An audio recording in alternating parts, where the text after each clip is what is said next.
Hello friends, आप सबका स्वागत है मेरे यूट्यूब चैनल एजुकेशन केयर में। अगर आपको मेरी ये वीडियो अच्छी लगे तो प्लीज़ लाइक शेयर सब्सक्राइब ज़रूर करें एंड हाँ, बेल आइकन दबाना मत भूलिएगा। तो आज हम करने वाले हैं हिंदी लोकवाणी ऑफ क्लास 10 का तीसरा पार्ट, सफ़र का साथी और सिरदर्द, जिनके लेखक हैं रामनारायण उपाध्याय। इनका परिचय है कि इनका जन्म 1918 खंडवा मध्य प्रदेश में हुआ है और रामनारायण उपाध्याय स्वतंत्रता पूर्व के लघु कथाकार हैं। आपकी भाषण शैली सरल, सहज और प्रभावशाली है। आपकी व्यंग्य, ललित, निबंध, रूपक, रिपोर्टर, लघु कथाएँ, संस्मरण आदि विविधाओं में 30 से अधिक पुस्तकें प्रकाशित हुई हैं। अपनी हिंदी भाषा के साथ साथ लोक भाषा एवं विभिन्न बोलियों के संवर्धन के लिए उल्लेखनीय कार्य किए हैं। उनकी प्रमुख कृतियाँ हैं कि बख्शीनामा, धुंधले कांच की दीवार, नाक का सवाल, मुस्कुराती फाइलें ये इनके व्यंग्य संग्रह है। मृग के छौने ये इनके निबंध संग्रह है। हम तो बाबुल तेरे भाग की चिड़िया ये इनके लोक साहित्य और जिन भूल न सका ये स्मरण आदि। और गद्य संबंधी मतलब कि पाठ में क्या दिया हुआ है ये इसमें देखेंगे। इंट्रोडक्शन। प्रस्तुत हास्य व्यंग निबंध में व्यंग्यकार ने रेल यात्रा में मांग कर अखबार पढ़ने वालों, नावश्यक बात करने वालों, बिन मांगे सलाह देने वाले पर कड़ा व्यंग किया है। लेखक का तात्पर्य यह है कि हमें इन बुराइयों से बचना चाहिए। तो आइए अब हम शुरू करते हैं। मुझे अकेले यात्रा करने में आनंद आता है। लेखक को अकेले सफ़र करने में बहुत खुशी मिलती है। इससे चलती रेल में से पैरों के नीचे से निकल जाने वाली नदी में कल्पना में डुबकी लगाने मतलब जब हम रेल से सफ़र करते हैं तब जब जो ट्रेन है ब्रिज पे आती है और तब लेखक को ऐसा लगता है कि जो नीचे जो नदी जा है उसमें मैं डुबकी लगाऊं, उसमें वो कल्पना कर रहे हैं। जो पास लगते हैं उन वृक्ष के निरंतर पीछे छूट जाने वाले और जो दूर है उन्हें भागते वृक्ष का साथ निभाने में बड़ा मज़ा आता है।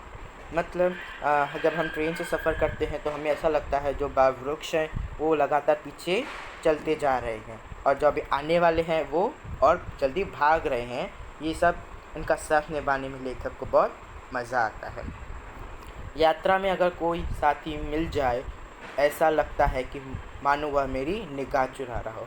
सफ़र में अगर कोई आदमी ऐसा मिल जाए जो उन पर नज़र रख रहा हो, मैं किसी और एकटक निहारता हूँ, किसी देखकर नाक भाव से कोड़ता हूँ और कौन मेरे एकांत क्षणों का अतरंग साथी है, इन सब बातों पर कोई निगाह रखे यह मुझे कतई पसंद नहीं।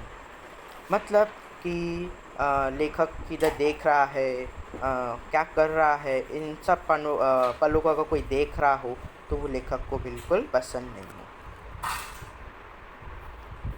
कभी कभी जब रेल की खिड़की से बाहर जाकर दूर के दृश्य, किसी प्राकृतिक मनोरम दृश्य को देखना चाहता हूँ। लेखक जो है वो रेल गाड़ी की खिड़की से बाहर झाँककर वो जो अच्छी दृश्य है, नज़ारे हैं, वो लेखक को देखने में बहुत मज़ा आता है।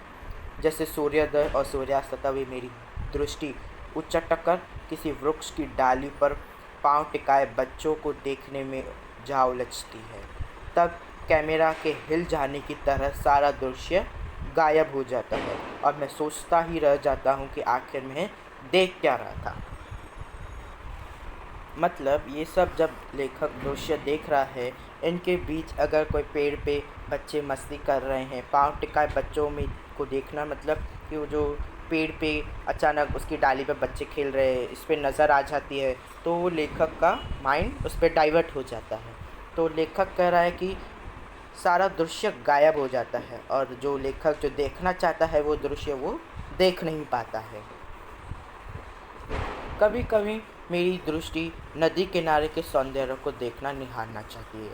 मतलब कि कभी कभी वो जो नदी के किनारे होते हैं उनको देखना बहुत अच्छा लगता है लेखक को। इस बीच जैसे आँख में कंकर गिर जाए, ऐसे रास्ते में पहाड़ी के आ जाने से सारा दृश्य चौपट हो जाता है। जैसा आँख में कभी कचरा गिर जाए, वैसे ही अगर रेलगाड़ी जब हम दृश्य देख रहे हैं तो उसके बीच अगर कोई पहाड़ आ जाए, गुफा आ जाए तो सारा दृश्य उसमें कवर हो जाता है, तो इससे पूरा दृश्य मतलब चौपट हो जाता है। कभी कभी मेरा मन उच्चाकाश में उड़ने वाले पक्षियों के साथ अनंत और चौर नापना चाहता है। मतलब लेखक को ये ऊंचे आकाश में उड़ने वाले पक्षियों को देखना बहुत अच्छा लगता है, उनकी ऊंचाइयां नापना चाहता है। इस बीच रेल किसी गुफा में प्रवेश कर जाती है और तब लाचार मन को भी मन मारकर सुरंग की उस पतली लकीर में से निकलने को बाध्य होना पड़ता है। जब ये आसमान में नज़ारे देखता है तो बीच में गुफा आ जाती है, तो ट्रेन गुफा के अंदर तो सब नज़ारे नहीं दिखते हैं। तब वो लेखक कह रहा है कि जो निकलने को बाध्य होना पड़ता है, मजबूरी में मुझे उस गुफा में जाना पड़ता है।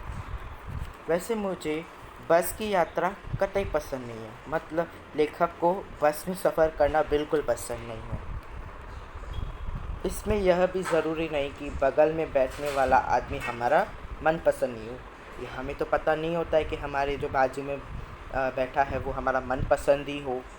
नहीं, अनेक बार तो ऐसा व्यक्ति से पाला पड़ता है जो रूठी हुई पत्नी की तरह लाख मनाने पर भी सीधे मुंह बात नहीं करता। मतलब कि जो बाजू में बैठा है तो वो रूठी हुई पत्नी, वो नाराज़ बैठा हो कि हमसे बात नहीं कर रहा है, कोई ऐसा आदमी बैठता है जो हमसे सीधे मुंह बात भी नहीं कर रहा। और अगर उसे प्रश्न के ज़रिए छेड़खानी की जाए तो वो हूँ में जवाब देकर खिड़की से बाहर मुंह लटका लेता है। अगर उसका मूड नहीं हो फिर भी हम उसे बातचीत करेंगे तो वो हूँ हाँ में जवाब देकर मुंह फेर लेगा खिड़की की तरफ। कभी कभी ऐसा भी साथी मिल जाता है कि आप चाहे सुनना चाहे या ना, पर अपनी बात तब तक सुना रहेगा कि जब तक दो में से एक उत्तर न जाए। मतलब कभी कभी तो एक ऐसा भी मिल जाता है कि चुप ही नहीं बैठ रहा है, बोलता ही जा रहा है हमारे साथ, बिना चाहे बात करते ही जा रहा है, चाहे सुने या ना सुने। मतलब अगर हमारा सुनने का मन है नहीं है, इंटरेस्ट है नहीं है, फिर भी वो हमको सुनाए जा रहा है। तो ऐसे भी कभी कभी मिल जाते हैं ऐसे लोग। तब तक सुनाता रहेगा जब तक मैं या वो एक हम दोनों में से कोई उत्तर नहीं जाए। मुझे सुपरफास्ट ट्रेन के बजाय एक्सप्रेस में यात्रा करना ज़्यादा पसंद है। मतलब सुपरफास्ट ट्रेन कहीं रुकती नहीं है, लेकिन एक्सप्रेस रुक रुक के चलती है, तो उनमें यात्रा करना लेखक को बहुत पसंद है। कारण सुपरफास्ट ट्रेन का स्वभाव सभी विशिष्ट व्यक्ति की तरह होता है जो रास्ते में मिलने वाले बराबरी वालों की उपेक्षा करे। मतलब इधर सुपरफास्ट ट्रेन का स्वभाव बताया है कि उस विशिष्ट व्यक्ति जैसा है जो रास्ते में मिलने वाले बराबरी की उपेक्षा करे। बड़ों से मिलने दौड़ा जाता है, मतलब वो बहुत दौड़ता है ना फटाफट, तो वो बोला गया है यहाँ पर। उसे आदमी से अधिक अपनी चाल पर नाज है। जब एक एक्सप्रेस एक दोस्त की तरह है जो स्टेशन देखकर अपनी चाल धीमी करे। लेकिन देखो जब जो सुपर फास्ट का जो जिधर उसको रुकना होगा वो सीधा उधर ही रुकेगा, बीच में स्पीड भी कम नहीं करेगा। तो वही बोला गया। लेकिन एक्सप्रेस एक दोस्त की तरह है जो हमें स्टेशन देखकर अपनी चाल धीमी करे। मतलब उसको हर एक स्टेशन पे रुकना होता है तो स्पीड स्लो करते करते रुकता है। ऐसे सबको अपने हृदय में स्थान देती है। भाई अगर सब स्टेशन पे रुकेगा तो कोई ना कोई तो चढ़ेगा ही, तो मतलब हृदय में स्थान देती है। हृदय दिल, स्थान जगह, धीमी धीरे दोस्त मित्र। और जब चलती है तो इस कदर धीरे से कोई एक मित्र दूसरे से विदा ले रहा हो। सुपर फास्ट कैसा, एक बार चली तो सीधा एकदम स्पीड में, लेकिन ये जो एक्सप्रेस है वो धीरे धीरे ऐसे आगे बढ़ती है जैसा कोई दोस्त उसे बाय बाय कर रहा हो, ऐसा विदा ले रहा हो ऐसा। अपने को तो भाई साहब रेल की खिड़की से दुनिया देखने में बड़ा मज़ा आता है। जो रेलगाड़ी की खिड़की होती है उसमें से दृश्य देखना बहुत मज़ा आता है। उसमें से देखना ऐसा लगता है जैसे शीशे में से डब्बे वाला बाइस्कोप देख रहे हों।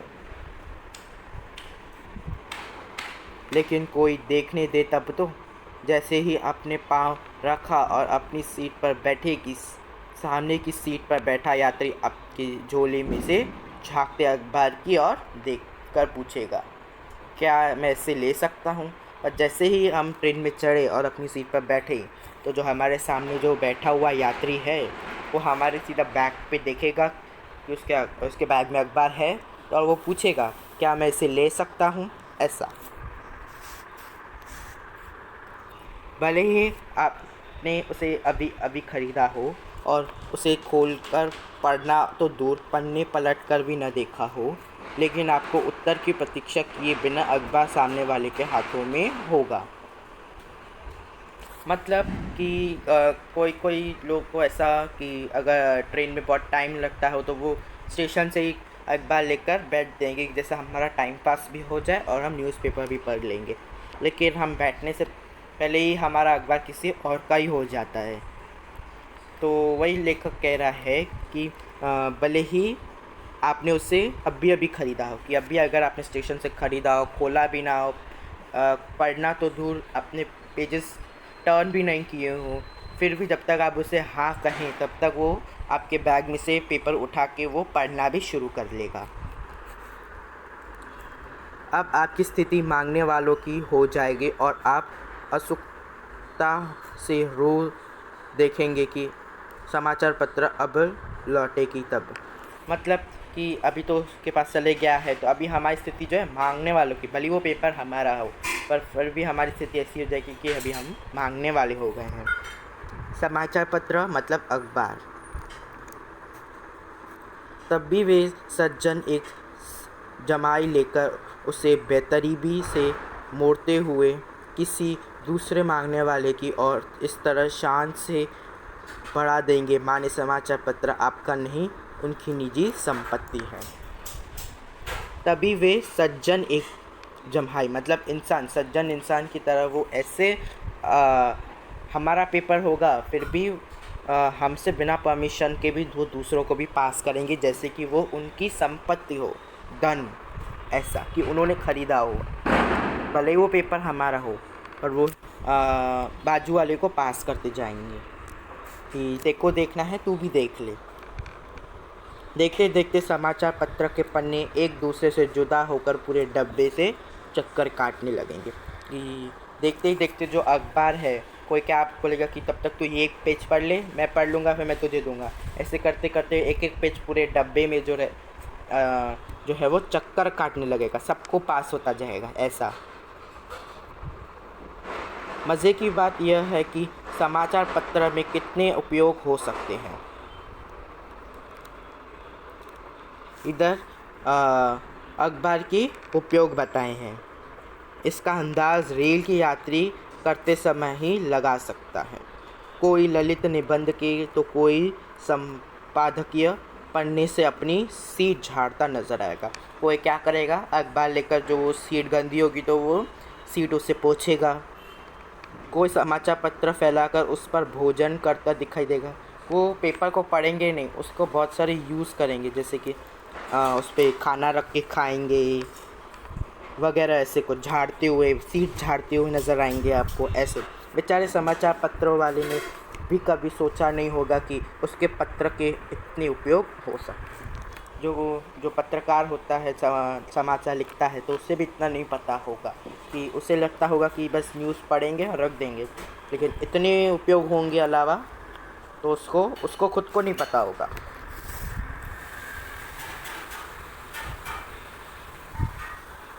इन सब से परेशान होकर जब आप पीछे की ओर सिर टिकाकर कुछ क्षण आराम करना चाहेंगे, इसी बीच सामने से प्रश्न उछलेगा, कहाँ तक चल रहे हैं।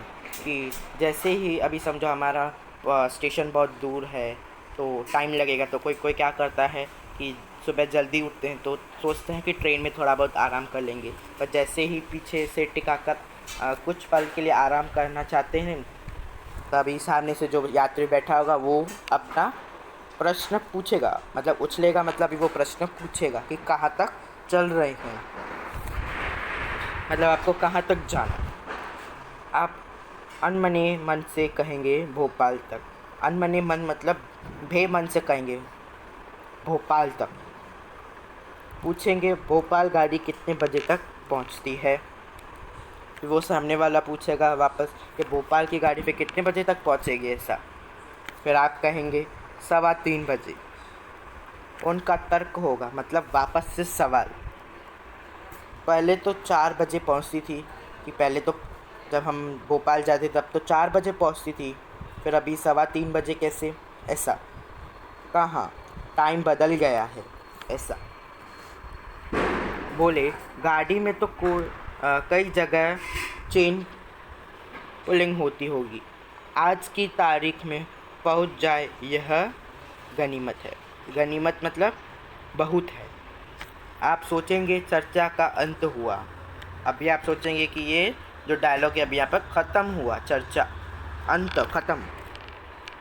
तभी तीर की तरह प्रश्न उछलेगा, मतलब फिर से एक सवाल आएगा, आप हबीगंज उतरेंगे या भोपाल। वो फिर से पूछेगा कि अभी आपको हबीगंज उतरना है या भोपाल, मतलब आपको एग्जैक्ट जाना किधर है वो पूछेगा। कहाँ हबीगंज। फिर आप बोलेंगे हबीगंज। पूछा हबीगंज क्यों। फिर वो वापस पूछेंगे फिर आपको क्यों जाना है। कहाँ। आपने कहोगे कि वहाँ से तुलसी नगर पास पड़ता है, अभी उनको तुलसी नगर जाना है तो वो कहेंगे कि वहाँ से तुलसी नगर बहुत पास पड़ता है। वे चिढ़कर कहेंगे खाक पास पड़ता है, ऑटो वालों 5-7 रुपये ऐंठ लेंगे। ऐसे तो अच्छा होगा कि भोपाल स्टेशन उतरते वहाँ से 4 कदम चलने पर टोपो मिल जाता है जो 50 पैसे में टीटी नगर और फिर 50 पैसे में तुलसी नगर तो क्या अरोरा कॉलोनी उतार देगा। मतलब बिन मांगे सलाह देगा वो यात्री कि आपको जो ऑटो वाला है वो 5-7 रुपये ऐंठ लेंगे, लूट लेंगे। इससे तो अच्छा होगा कि आप भोपाल स्टेशन उतरो और 4 कदम चल के जो टेम्पो मिल जाता है उसमें आप जाओ, जो उसमें आपको 50 पैसे लगेंगे, जो आपको वो टीटी नगर उतारेगा और फिर से 50 पैसे टीटी नगर उतर के फिर से 50 पैसे देकर एक टेम्पो में जाना आपको तुलसी नगर तो क्या अरोरा कॉलोनी तक उतार देगा, ऐसे उसने कहा। तो सोचा कहीं यह पुनः हबीगंज स्टेशन ले जाकर वहाँ से वापस ट्रेन में न बिठा दे, अतः चुप्पी साध कर निश्चल बैठ गया। जो लेखक थे वो उन्होंने कहा कि कहीं ये मुझे वापस हबीगंज स्टेशन नहीं लेके जाए, इससे अच्छा चुप बैठने में ही भलाई है। अगर आप यात्रा पर हैं तो आपकी सहयात्री के प्रश्नों का जवाब देना ही होगा। अगर आप सफ़र कर रहे हैं तो आपके बाजू में बैठने वाले का जो प्रश्न है वो आपको देना ही होगा। पूछा भोपाल में क्या करते हो। अभी इतना सब पूछने के बाद अब वापस उस यात्री पूछता है कि भोपाल में आप क्या काम करते हो। कहा मीटिंग में जा रहा हूँ। वे करना शुरू कर देते हैं। अपन तो वल्लभ भवन के अकाउंट सेक्शन में हैं। लोगों के बिल्कुल बिल बनाते बनाते अपना ही वेतन निकल जाता है। रहने को ठाठ से सरकारी क्वार्टर मिला है, बीवी और 2 बच्चे हैं। तो अभी वो आंसर करते हैं कि मैं मीटिंग में जा रहा हूँ, और वो इतना ही नहीं, और उन्होंने ये भी कहा कि अपना तो वल्लभ भवन में अकाउंट सेक्शन है, ये अकाउंट सेक्शन में काम करते हैं, और ये अपना इंट्रोडक्शन दे रखिए क्या करते हैं। लोगों के ये बिल बनाते हैं, अपना भी वेतन निकल जाता है, पगार, वेतन मतलब पगार भी अच्छे से निकल जाता है। रहने को ठाठ से सरकारी क्वार्टर मिला है, घर मिला है, मतलब गवर्नमेंट की तरफ से भी एक घर मिला है। बीवी है और मेरे 2 बच्चे भी हैं। अगर ट्रेन में रेलवे कर्मचारी के साथ हो जाए तो सारे रास्ते गाड़ियों के शंटिंग करने की आवाज़ सुनाई देगी। मतलब कि अगर सफ़र में अगर कोई आपको रेलवे कर्मचारी मिल जाए, उसके साथ मिल जाए, तो पूरे रास्ते आपको रेलवे की शंटिंग उसकी आवाज़ सुनाई देगी। मतलब कि कोई कहेगा एट अप से आ रहा हूँ, 7 डाउन से लौटना, ये ट्रेन की जैसे कोई भाषा में बात करेंगे। अगर स्टेशन मास्टर से सिग्नल नहीं दिया और गाड़ी आउटर पर आकर खड़ी हो गई तो रात वापस पर लौटना मुश्किल है। आजकल तो मेल को रोककर माल को पास करना पड़ता है।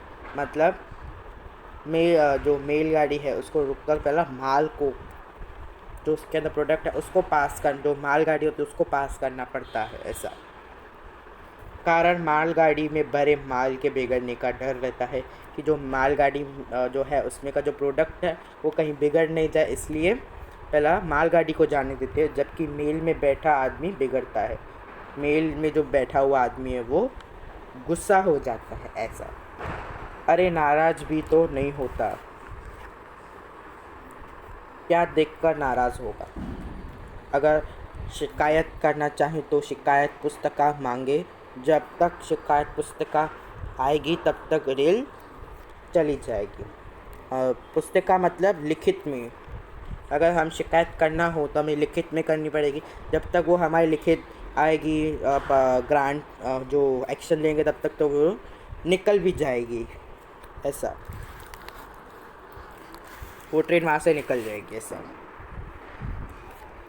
दूसरे ने कहा मैं पूछताछ विभाग में काम करता हूँ। तो दूसरे ने कहा कि मैं पूछताछ विभाग मतलब जो क्वेश्चन आंसर्स करते हैं वो सेशन में काम करता हूँ। लोग भाग भी कैसे कैसे सवाल पूछते हैं, मतलब जो लोग हैं वो कैसे अजीब अजीब सवाल पूछते हैं। कोई पूछता है कि 10 बजे वाली रेल कब आएगी, अभी 10 बजे वाली ट्रेन तो 10 बजे ही आएगी। कोई पूछता है छोटी लाइन वाली गाड़ी कहाँ पर खड़ी होगी, उन्हें पता होता है फिर भी वो पूछते हैं छोटी लाइन वाली गाड़ी कहाँ आएगी, मानो उसकी बड़ी लाइन पर खड़ी होने वाली का अंदेशा हो। एक दिन एक आदमी ने तो कमाल कर दिया, पूछा क्यों भाई साहब बिना टिकट वालों के लिए बाहर जाने का रास्ता किधर से है। अभी वो पूछताछ विभाग से था तो एक आदमी ने पूछा कि क्यों भाई साहब अभी अभी हमारे पास तो टिकट है नहीं, तो बाहर जाने का रास्ता कहाँ से है। तो सबको ही पता होता है फिर भी वो पूछ रहा है। मैंने कहा मेरे पास बैठ जाओ, मैं भी एक दिन इसी तरह रास्ता पूछते पूछते यहाँ आया था, अब लोगों से बाहर जाने का रास्ता बताने का काम करता। जो वो पूछताछ विभाग वाला था उसने कहा कि एक दिन मैं भी ऐसा पूछते पूछते यहाँ आया था और अब मैं खुद सबको यहाँ रास्ता बताता, तो आप भी बैठ जाइए। ऐसा एक बार की सहयात्री ने पूछा क्यों भाई साहब क्या आप यात्रा पर जाने से पहले आरक्षण करा लेते हो। मतलब ये ट्रेन के अंदर ही पूछा एक बार कि आप आरक्षण मतलब जो टिकट कंफर्म कराते हो। ऐसा मैंने कहा यह तो सहज बात है, मतलब एक तो सिंपल बात है, आजकल बिना आरक्षण की यात्रा करना सिर दर्द मोल लेना है। मतलब कि बिना कंफर्म टिकट तो सिर दर्द है, एक सिर दर्द कौन पालेगा। ऐसा कहा।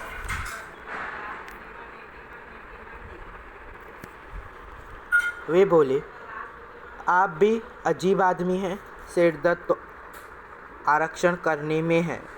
तो जो सहयात्री था उन्होंने बोला कि उल्टा कंफर्मेशन कराना ही सिर दर्द है। हफ्तों चक्कर काटते हैं तब एक सीट मिलती है, कि बहुत दिन उनका वेट करना पड़ता है, उनके यहाँ जाना पड़ता है, तो जाके हमको एक सीट कंफर्म मिलती है। आप शान से टिकट जेब में रखते हैं और अकड़ कर डिब्बे में प्रवेश करते हैं, और जब कंडक्टर को आरक्षण का टिकट दिखाते हैं तो वह हिकारत भरी निगाह से कहता है, मतलब कि अभी आपको कंफर्मेशन टिकट मिलती है तो अभी आप शान से टिकट लेकर घमंड से और अकड़ कर मतलब घमंड से डिब्बे में चढ़ते हैं, और जब कंडक्टर मतलब इधर टीसी आता है तब उसे टिकट दिखाते हैं, वो आपको हिकारत भरी निगाह से कहता है कि जब टिकट है तो क्या देखना, नहीं होता तो देख लेता। तो वो कहता है अभी टिकट है तो अभी क्या है इसका देखना, कि नहीं होता तो देखता, कि अगर कुछ फ़ाइन वगैरह मारना होता तो मार लेता है सब।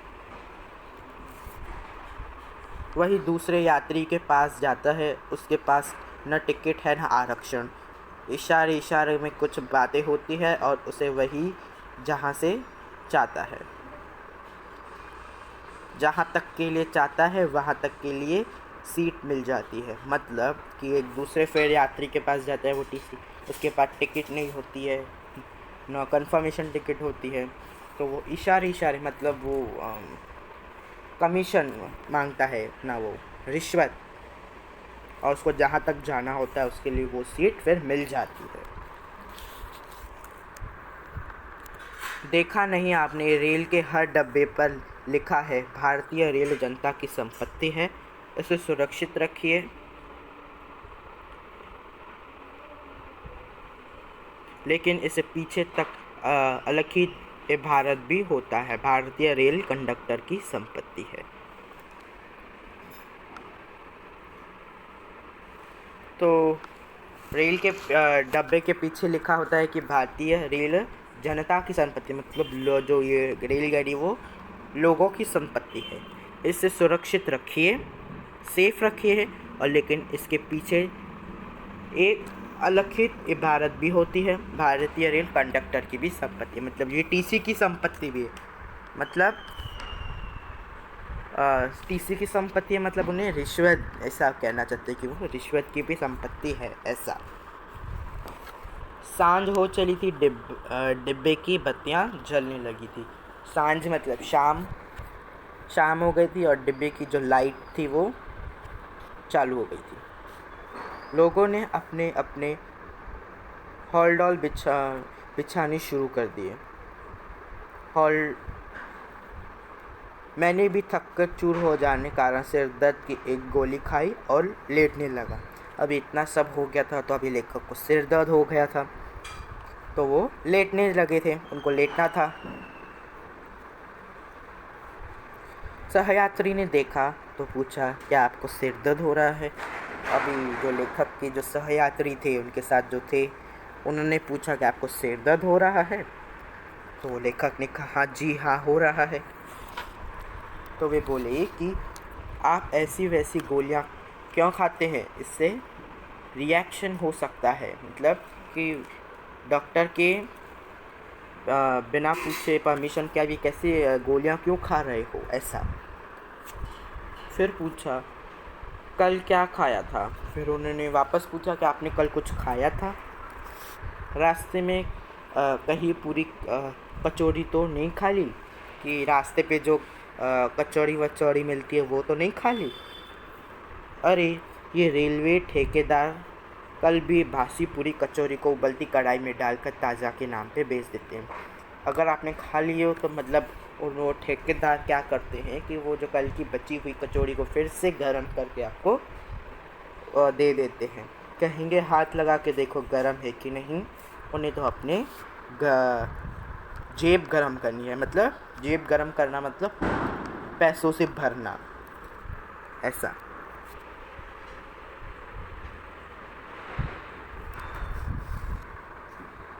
मैं तो घर से पराठे लेकर चलता हूँ, रास्ते में कोई और पराठे वाला मिल जाता है तो दो चार मिलाकर खाने का मज़ा आ जाता है। जो वो सहयात्री था वो कहता है कि मैं पराठे लेकर चलता हूँ, कहीं भी जाना होता है, और जो रास्ते में जो और पराठे वाले मिल जाते हैं उनसे और पराठे लेकर वो भी खा लेता हूँ। फिर वापस पूछता है कि आपको सिर दर्द कितने समय से, कि आपको जो ये सिर दर्द हो रहा है वो कब से हो रहा है? क्या ये पैतृक बीमारी है, मतलब पुरानी बीमारी है ऐसा? केवल आपको ही है कि सिर्फ आपको ही है? पैतृक मतलब पूरे परिवार को है, वैसा यात्रा करने से पूरे परिवार को सर दुखता है, कि सिर्फ आपको अभी ऐसा हो रहा है ऐसा? तो मैंने कहा, मेरे परिवार में सभी के सिर हैं, अतः सबको सिर दर्द होना स्वाभाविक है। तो लेखक ने उन्हें कहा कि मेरे परिवार में भी सबको सिर भी हैं, तो मतलब सिर दर्द होना स्वाभाविक है ऐसा।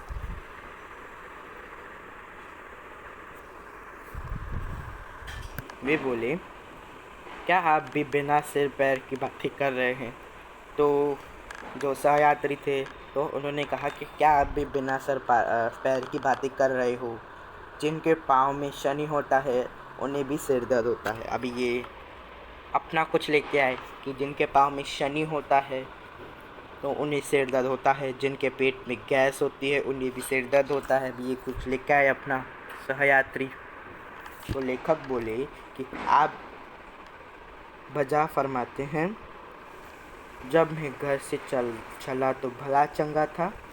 मतलब लेखक ने कहा जब मैं घर से निकला सफ़र के लिए तब मैं ठीक था, ट्रेन में बैठा तब भी कोई शिकायत नहीं थी, जब मैं ट्रेन में चढ़ा तब भी कोई कंप्लेंट नहीं थी, किताब पढ़नी चाहिए तब भी मन आनंद से हिलोरे रहा था। मतलब जब मैं किताब पढ़ रहा था तब भी मेरा मन खुश था। जब से हमसफ़र सहयात्रियों ने सिर खाना शुरू किया तो बेचारा सिर दर्द नहीं होगा तो क्या करे। मतलब जब से सहयात्रियों के प्रश्न शुरू हुए हैं तब से मेरा सर बहुत दुख रहा है। ऐसा सच कहता हूँ भाई साहब, मेरे सिर दर्द से नहीं, हम सफ़र यात्रियों के दर्द सिर से परेशान हैं। मतलब मैं सिर दर्द से परेशान नहीं हूँ, लेकिन ये जो मेरे सहयात्री है मैं उनसे परेशान हूँ, ऐसा कह रहे हैं। तो इस बात से हमें ये सीख मिलती है कि अगर हम रेलगाड़ी से सफ़र करते हैं तो हमें हमारे सहयात्रियों की सहायता करनी चाहिए, ना कि उन्हें परेशान करना चाहिए। Thank you.